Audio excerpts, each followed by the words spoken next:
안녕하십니까, 안동우입니다. 2019년 9월 26일 장전 시황 이야기를 한번 해보겠습니다. 지금 오늘 키워드로 뽑은 게 패드의 유동성 수도 꼭지, 그 다음에 트레이드에 대한, 무역에 대한 이야기인데요. 이 첫 번째, 언제든지 이 패드는 유동성을 공급할 준비가 되어 있다는 의미도 되고, 이거와 연관해서 다음 장에 있는 불확실한 환경들, 탄핵이라든지 뭐 무역 분쟁이라든지 글로벌 경기 침체, 그다음에 뭐 정치학 지정학적인 문제들, 이러한 것들이 있음에도 불구하고 주가가 올라가는 이유, 뭐 그러한 원인에는 당연히 이제 유동성이 있는 것이죠. 다른 이유가 아니고, 그 유동성이 근본 바탕에 있고 무역 분쟁에 대한 완화 이야기가 나오면서 시장이 지금 올라가고 있는 그런 모습인데, 이게 다 연결되어 있다는 거죠. 따로 한 가지 팩터들이 따로따로 노는 것이 아니고 모든 요인들이 다 유기적으로 연계되어 있는 그런 시장이다라고 생각하시면 좋을 것 같고요. 그러면 무역 분쟁은 무엇에 종속되어 움직일까요? 일단 최근에 어떤 흐름을 보면 무역 분쟁 자체는 위험 자산, 특히 뭐 주식 같은 게 급락이 두드러지거나, 두 번째, 경제 지표에 위험한 신호가 발생할 때, 그리고 이 정치적 리스크가 급등할 때 보면 무역 분쟁에 대한 완화가 나오면서 금융시장 하단을 방어하는 그런 모습이고, 반대로 지금까지 말한 부분들이 유의미한 위험이 두드러지지 않을 때는 갈등이 심화되는 경향을 보이면서 주가가 상단으로 더 올라가는 걸 막는 그러한 모습을 보였죠. 이 미중 양국이 아직 솔직히 진정한 어떤 끝까지 이 마지노선, 무역 협상에 대한 마지노선의 마지막까지 다들하지 않았다고 보여지는 거고, 실제 계속 말하는 뭐 스몰 딜을 넘어서는 뭐 유의미한 협상 기대를 꽤 높이지 못하는 배경이 되는 겁니다. 그리고 현재 시장은 15일로 미뤄놓았던 회담에서 이 스몰 딜을 기대하고 있죠. 그러니까 스몰 딜 이상을 기대해야 되는 겁니다. 최근 재발한 이 양국 간의 뭐 신경전은 계속 장벽으로 작용할 가능성도 많고, 만약에 이제 10월 관세가 또 올라가게 되면 금융시장은 또 어떻게 됩니까? 11월 에이펙 정상회담에서 미중 정상 간 만남에 기대를 걸며 또 뭐 빠지면 거기서 기대를 걸게 되고, 또 12월 예정되어 있는 관세 연기를 또 기다리게 될지도 모르고, 이러한 상황이라는 거고요.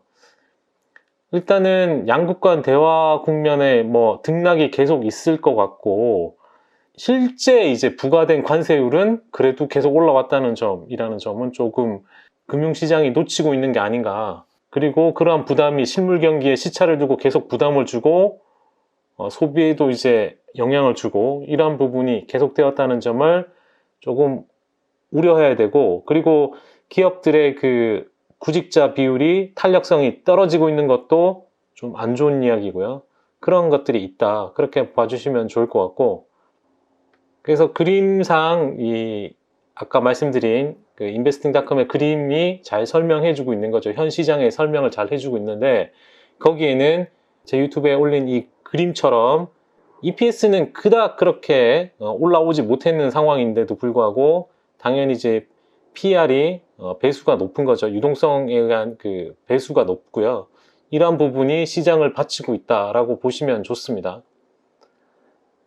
한편에는 뭐 탄핵이 안 되든 되든 이런 것도 있다고 생각이 됩니다.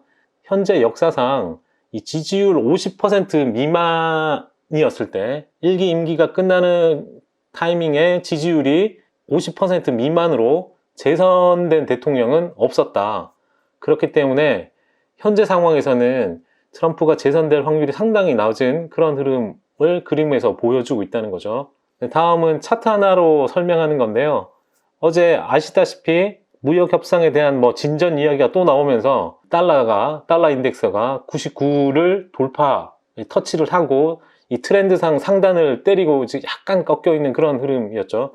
일단 이런 상태로 이 달러 인덱스가 채널을 돌파하는지 이런 거를 조금 봐주면 좋을 것 같은데요. 그와 관련해서 또 많이 미주미에서 이야기하는 게 UUP ETF죠. US 달러 인덱스 ETF가 현재 아시다시피 이 상단을 뚫고 올라갔습니다. 그래서 이 신고가를 기록하고 있기 때문에 달러 강세가 계속 이어지는지 여부, 이런 부분도 연관해서 보면 좋을 것 같습니다. 그에 비해서 달러와 금은 반대 방향으로 움직이는데, 골드 같은 경우 5월 이후에 두 번째로 큰 폭의 하락을 보였는데, 이 그림은 이 GDX 같은 경우, 마이닝 같은 경우는 지금 모양 자체가 헤드 앤 숄더 패턴이 나타나서 약간 안 좋은 흐름이고, 이러한 경향들이 조금 이어질 가능성이, 금과 달러 간의 연관된 흐름이 조금 더 이어질 가능성이 조금 높아 보인다, 이렇게 보시면 좋을 것 같고요. 다음은 골드만삭스에서 나온 이야기인데요. 이 무역 분쟁이 더 이상 뭐 인기 있는 내용, 그러니까 시장에 그렇게 인기 있는 내용이 아니다라고 하는데, 그거에 대해서는 그렇게까지 장담할 수 있을지는 모르겠습니다. 일단 골드만삭스에서는 더 이상 무역 분쟁 문제가 트럼프 대통령의 이익에 도움이 되지 않는 걸로 이제 견해를 가지고 있다는 건데, 이 무역 정책에 대한 트럼프의 지지율이 현저하게 이제 빠지고 있잖아요. 그게 이제 재선에 대한 강력한 자신의 그 주장이었던 부분이 지금 지지율 약화로 이어지고 있기 때문에 그런 게 좀 보여지고요. 2020년 11월 그 이전에 이 포괄적인 그 미중 간 협정에 대한 아까 말한 그런 그 협상의 딜이 이루어질 가능성이 낮죠. 장애물이 상당히 좀 높고, 그리고 골드만삭스에서는 이 미 정부가 무역 전쟁을 더 뒤로 뒷전으로 돌리는 것을 목표로 할 것이라고 지금 이야기를 하고 있습니다. 네, 다음을 보시면 S&P 500 기업들이 현금을 어떻게 사용했는지에 대한 그래프인데요. 2018년과 2019년 예상을 보면 다들 아시다시피 거의 절반에 가까운 돈을 배당과 바이백에 사용했습니다. 이 부분에 주목해야 되고, 자본적 지출이나 연구개발 비율은 오히려 이제 자본적 지출은 1% 줄고 연구개발은 늘지 않았죠. 그러니까 이러한 부분들이 상당히 영향을 미치는 거죠. 이러한 요인들이 현 시점에 어떤 종목에 초점을 맞춰야 되는지 알려주고 있다고 생각이 듭니다. 이 파이낸셜 타임즈에 나온 기사 중에 이 전 세계 정부 부채 수준이 급증했다는 이야기 뉴스가 있는데, 이 내용은 금융위기 이후에 전 세계 그 정부 부채 수준이 급증하면서 2차 대전 이후 볼 수 없었던 수준에 도달했다고 이야기하고 있는데, 이 도이치방크에 따르면은 전 세계 주요 경제국이 GDP 평균 70% 이상의 빚을 지고 있다라고 하고 있어요. 그래서 2차 세계대전을 제외하면 약 150년 만에 가장 높은 수준이다라고 이야기하고 있고, 만약에 이러한 뭐 시나리오는 이 중앙은행들이 금융위기 이후에 이 더 많은 부채를 지게 해주는 시장 개입을 계속 할 것으로 보고 있는 거죠. 소위 말하는 헬리콥터 머니를 통해서 이 직접 자금 조달을 계속 할 걸로 보여지는 거고요. 지난 10년 동안 이 공격적으로 이 중앙은행들이 이 국채 시장에 지속적으로 개입함으로써 계속 이런 흐름이 나왔다, 이렇게 보면 좋을 것 같습니다. 다만 과거로 되돌릴 수 없는 그러한 흐름까지 지금 이어지는 게 우려스럽다라는 내용이고요. 이거의 끝은 뭐 조금 더 가봐야 하는 문제이고, 지금 당장에 우려할 문제는 아니다라고 보여집니다. 다음은 계속적인 그 유럽의 경기 둔화를 이야기하다가 지표 하나가 조금 좋게 나온 게 있어서 보여드리는데, M1 회전율이 상승하기 시작하면서 PMI의 바닥을 확인하는 게 아니냐라는 그런 이야기를 하고 있는 겁니다. 이 그래프는 이 파란색 선이 M1 회전율인데 이게 돌아서고 있는 거죠. 그러니까 유동성 회전율이 돌아서는 걸 보고 PMI 바닥을 이야기할 수 있기 때문에 어느 정도 최악의 국면은 또 지나는 게 아닌가, 이런 것도 조금 긍정적으로 보여지고요.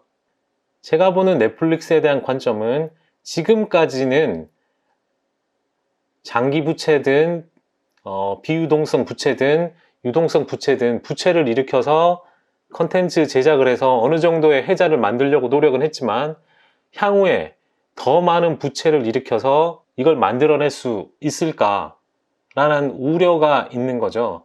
이 구독자 감소 이런 부분보다 현재 재무 상태에 우려가 있는 그런 그래프이고요. 마지막으로 종합해서 보면 하나하나의 팩트가 다 따로 있는 부분이 아니고 시장을 볼 때 유기적인 관계를 형성해서 시장을 봐야 된다는 부분을 말씀드리고 싶습니다. 무역 분쟁 문제든 달러 인덱스든 금이든 유가든 이러한 모든 팩터들 그리고 정치적인 문제들도 전부 연관해서 보시기를 바라겠습니다. 이상으로 시황을 마치겠습니다. 감사합니다.